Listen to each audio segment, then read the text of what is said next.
In the macromolecular biochemistry group, we are interested in establishing structure-function relationships for proteins and DNA molecules, both at the molecular and at the cellular level.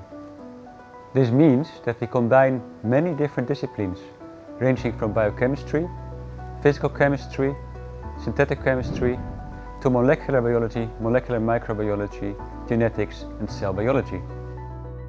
The goal of our research is to understand how enzymes work. How do structure and dynamics of enzymes relate to function? And how do enzymes evolve, for example, for antibiotic resistance? So to do that, we produce proteins in our lab in large quantities and do biophysical experiments, such as NMR spectroscopy. And we also do laboratory evolution experiments to simulate evolution in the lab. My group create peptides and proteins that respond to stimuli, such as metal ions.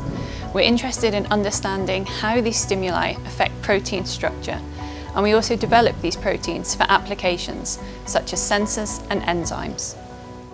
We are interested in novel approaches to sustainable fuels and energy conversion.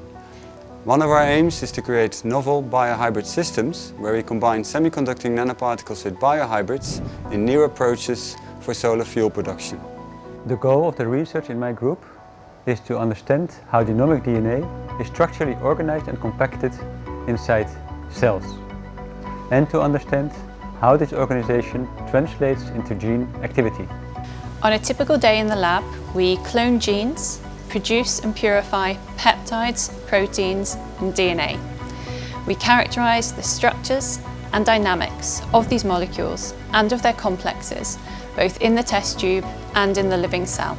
The techniques that we work with are diverse and range from protein and DNA gels, chromatography, spectroscopy including NMR and X-ray, mass spec, to PCR and RT-qPCR. But we also perform 3D genomics, fluorescence microscopy of molecules and cells, single molecule manipulation studies, and use zebrafish as bacterial infection model.